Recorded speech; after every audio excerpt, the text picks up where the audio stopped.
네, 안녕하십니까, 강조혁입니다. 오늘 시장 같이 한번 보도록 하겠습니다. 우리가 이전에 계속 언급을 드렸던 부분인 한국 정부의 AI 투자 우선 정책에 대해서도 좀 설명을 해드렸고, 그리고 미국이 우리나라에 3,500억 달러 규모의 투자 약속 부분에 대해서 그러한 부분을 요구를 해서 이 부분이 이제 어떻게 봐야 되는지도 좀 설명을 해드렸고, 삼성전자도 뭐 좀 이따 다시 한 번 더 말씀을 해드릴 겁니다만은 기대감 자체는 여전히 살아있다 이런 말씀을 해드렸습니다. 요즘 그 외에 조금 묘한 부분을 보자면 아시아 신흥 시장에 대해서 시장 기대감이 좀 많이 커지고 있는 것 같고요. 그리고 관련된 아시아 국가들의 금리 인하에 대해서도 조금 관심이 많이 모이고 있는 것 같습니다. 금리가 인하가 된다는 것은 기본적으로 유동성이 좀 더 증가할 가능성이 높다 이렇게 언급을 해드릴 수가 있는데, 우리 이제 주린이 분들부터 시작을 해서 대부분 굉장히 좋아하는 목표 주가, 보통 회사의 목표 주가를 그 종목의 실적이 기인해서 만들어진다라고 착각들을 많이 하죠. 사실은 이제 그렇다라고 하기보다는 그보다 더 중요한 게 뭐냐 하면 유동성입니다. 유동성. 제가 이제 한 번씩 예를 들어서 말씀을 해드리는 게 2차 세계대전이 끝나고 난 다음에 굉장히 급격하게 경제가 성장한 두 나라가 있습니다. 바로 이제 패전국이라고 할 수 있는 일본,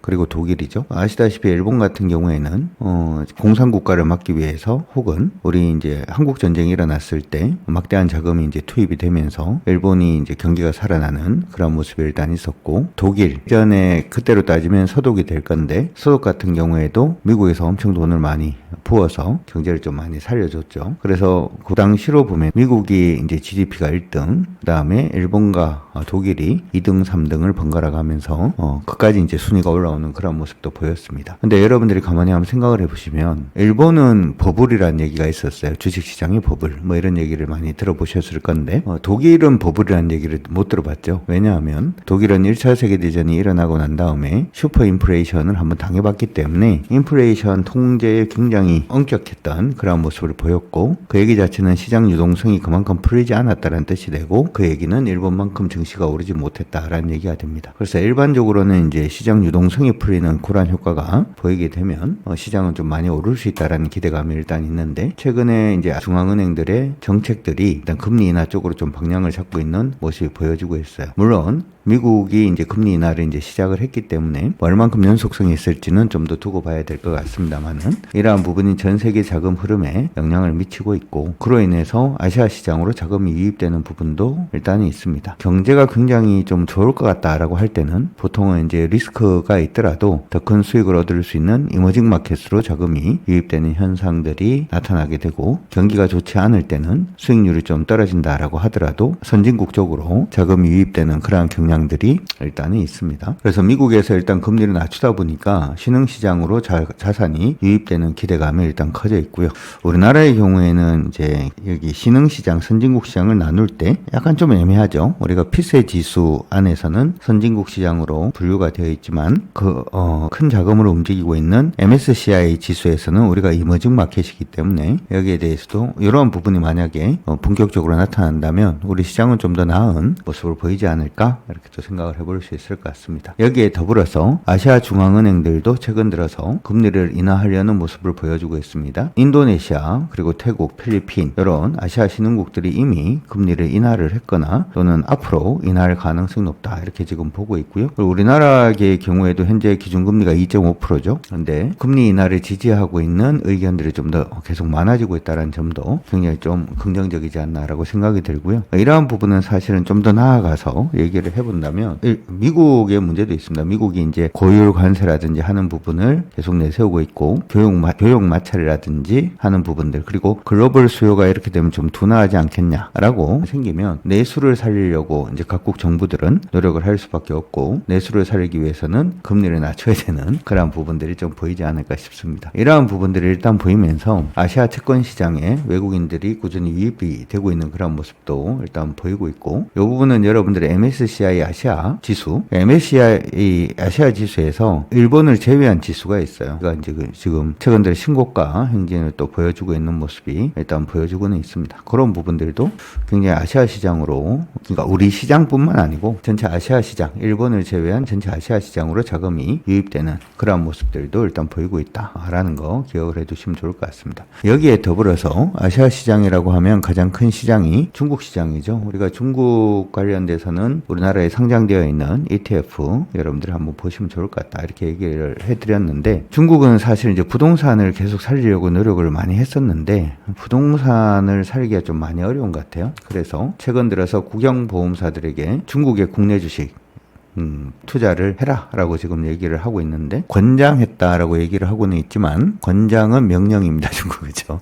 그래서 이쪽으로 지금 자금이 좀 많이 유입되고 있는 그런 모습도 나타나고 있습니다. 예를 들어서 말씀드리면 보험사들이 신규 보험료를 이렇게 받잖아요. 받으면은 일정 비율을 무조건 주식이 할당을 하도록 지시를 했어요. 그러니까 보험료를 받으면 일정 비율은 무조건 주식을 사라 이렇게 지금 얘기를 하고 있고, 펀드 같은 경우에도 A주, 중국 같은 경우에는 A주, B주가 있는데 사실은 B주는 이제 별로 의미가 없고요. 여러분들 상해 같은 경우도 A주, B주 이렇게 있는데 A주는 전용 주식시장이고 B주는 외국인 전용인데 요즘 뭐 B주는 그렇게 의미가 없어서 일단 그렇습니다. 알아두시면 될 것 같고요. 그래서 지금 펀드 같은 경우에도 중국 시장의 비중을 계속해서 좀 늘리고 있는 그런 모습도 나타나고 있고, 뮤추얼 펀드 같은 경우에도 중국 본토 시장의 비중을 늘리고 있는 그런 모습, 그리고 여기에 대한 규제 완화라든지 하는 부분, 그리고 인센티브도 뭐 주는 그런 모습들도 일단 보이고는 있습니다.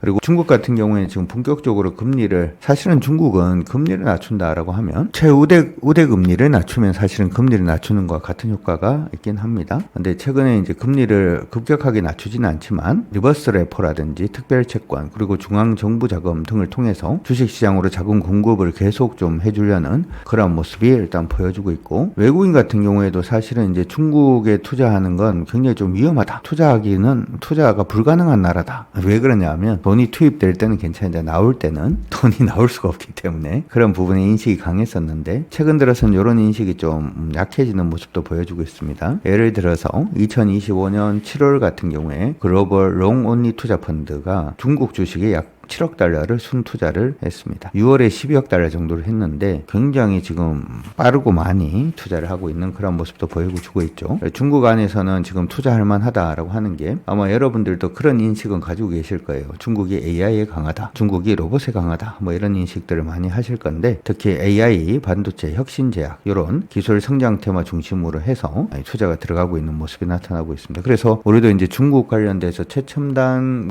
관련된 ETF라든지 하는 부분 투자를 제가 이전에 말씀을 해드렸었는데, 어찌되었든 간에 지금 미국이 계속해서 뭐 관세라든지 하는 부분의 정책들을 펴면서 일단은 내수를 살려는 뭐 아시아 국가들의 노력들, 그리고 미국이 금리를 낮추면서 이들 국가들도 같이 금리를 낮추려는 모습이 지금 보여주고 있어서 일단 좀 시장을 좀 긍정적으로 보는 시각 자체는 당분간 좀 한번 가져가기에 좋지 않을까 이렇게 생각이 들고, 물론 우리나라에서도 지금 우리나라 펀드가 AI라든지 로봇이라든지 하는 쪽으로 지금 투자하는 부분이 좀 의미가 있죠. 그러면서 이번에 이제 정부가 AI 투자를 국가 핵심 정책으로 지정을 했고, 우리나라입니다. 30개 정도 되는 프로젝트가 있는데, 이 프로젝트가 지금 AI, 로봇, 자동차, 공정 자동화 이쪽으로 지금 진입이 되어 있고, 이쪽이 이제 우리도 움직입니다만은 글로벌도 같이 움직이고 있기 때문에 지속적으로 좀 관심을 가져두시는 게 좋을 것 같습니다. 자, 오늘 시장은 그래서 어떻게 움직이는지 한번 보도록 하죠. 거래소 시장은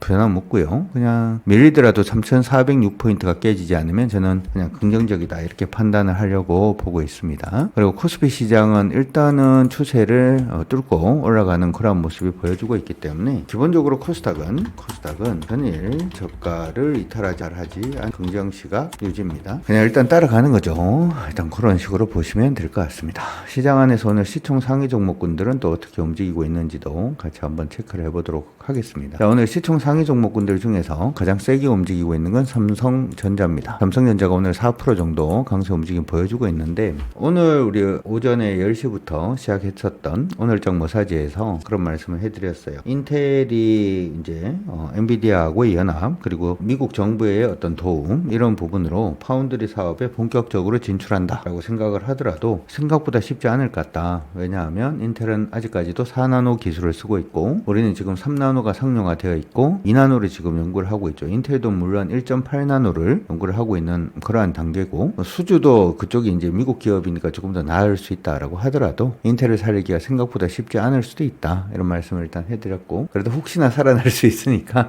부담되지 않는 금액으로 그냥 인텔에 일정 부분 그냥 투자를 해놓고 좀 지켜보는 수준만 해보자 이렇게 말씀을 일단 해드렸습니다. 어쨌든 삼성전자 오늘 4% 정도 강세인데 예전에 우리가 삼성전자 6만 원에 해도 된다라고 얘기를 했을 때 목표가 8만 5천 원 언저리였거든요. 네, 지금 이쪽으로는 800원 정도 남아 있습니다. 삼성전자가 계속 올라오니까 오늘도 뭐 채팅방에는 그런 얘기가 일단 있었어요. 언제까지 가나요? 계속 가나요? 뭐 이렇게 얘기를 하셨는데 일단 한번 멈출 가격은 거의 온 것 같습니다. 빠르면 내릴 거고 아니면 이번 주 후반에는 잠시 멈췄다가 흐름을 한번 봐야 되는 그런 타이밍이 올 것 같으니까 참고하시고 봐주시면 될 것 같습니다. 두 번째 강세 종목은 삼성전기입니다. 시장에서 반도체 말고 움직인다면 두 가지가 되는데 하나가 MLCC 그리고 기판 관련된 종목이죠. 기판에는 유리기판도 포함이 되고요. AI 관련된 기판들도 일단 관련이 있습니다. 예전에 그런 얘기를 했어요. 삼성전기는 기본적인 태생 자체가 삼성전자의 부품이다 이렇게 말씀해 드렸었는데 일단 추세에 돌파하고 난 다음에 지금까지 한 25 이상 일단 상승을 해주고 있는 그런 모습들도 일단 보여주고는 있습니다. 이번에는 올라가고 있으니까 꺾일 때까지는 계속 뭐 끌고 가보시는 것도 나쁘지 않을 것 같습니다. 참고하시고요. 그 다음에 조금 묘한 것이 2차전지 관련돼서 삼성 SDI 올라오고 있는데 크게 뭐 의미는 없어 보이고요. 두산에너빌리티 대부분 크게 뭐 의미는 없어 보입니다. 참고하시고 코스닥 가보도록 하겠습니다. 코스피 다시 한번 코스닥 가보도록 하죠. 코스닥에서는 오늘 D&D 파마텍이 상한가 진입을 일단 했습니다. 흐름이 꺾이지 않으면 나쁘지 않다 이렇게 얘기는 해드렸는데요. 그렇죠? 나쁘지 않은 그런 모습을 일단 보여주고 있고요. 바이오 관련된 부분도 나쁘지 않다 이렇게도 말씀해드렸는데 오늘 일단 상한가 진입을 했습니다. 예전 접근하고 난 다음에 지금 뭐 일정 부분 수익을 올리고는 있는데 나쁘진 않네요. 그렇죠? 그 다음에 일단 3천당 제야 파두도 계속 올라가고 있는 중이고요. 오늘 여러분들이 관심을 좀 가지시면 좋을 게 심택인 것 같아요. 심택은 이제 장기 추세에 돌파하고 올라가고 있습니다. 올라가고 있는 중이니까 이탈 가격을 지금 저는 얼마로 보고 있냐 하면 31,200원 정도로 보는데 31,200원이 깨지지 않으면 일단 한번 대시도 나쁘지 않겠다 이렇게 생각이 드니까 참고하시고요. 나머지는 이제 사실 반도체 관련된 종목군들이 이미 좀 많이 올랐어요. 그렇죠? 테크인 같은 경우에는 벌써 이제 공식적으로 70% 수익이 넘어가고 있기 때문에 밑에서 이제 올라오는 종목군들이 그다지 많지는 않아 보입니다. 하지만 올라가고 있는 종목을 하기보다는 항상 밑에서 처음 시작하고 있는 종목군들 위주로 해서 접근을 하시는 게 저는 바람직하다 이렇게 생각이 들어요. 급하게 하면은 뭐 될 것도 안 된다 이런 말씀 한번 해드리면서 가지고 계신 분들은 끝까지 수익을 한번 올려주시면 좋을 것 같고요. 저는 아직까지 이번 상승장에 편승하지 못했어요 라고 하시는 분들은 제가 또 열심히 종목 찾아서 가능성 있는 종목군들은 이전처럼 진득하게 좀 말씀을 해드리도록 할 테니까 다음번에 놓치지 마시고 시장 대응 잘 해주시면 좋을 것 같고 저 내일이 이제 무료 방송이 있는 날입니다. 한국경제TV에서 한국경제TV 와우넷에서 무료 방송이 있으니까 참고해 두시고요. 그리고 저희 이제 증권 교육이 이번에 오픈합니다. 개강을 하니까 내일부터 수강 신청을 받으니까 그 부분도 참고해 두시면 좋을 것 같습니다. 화이팅입니다.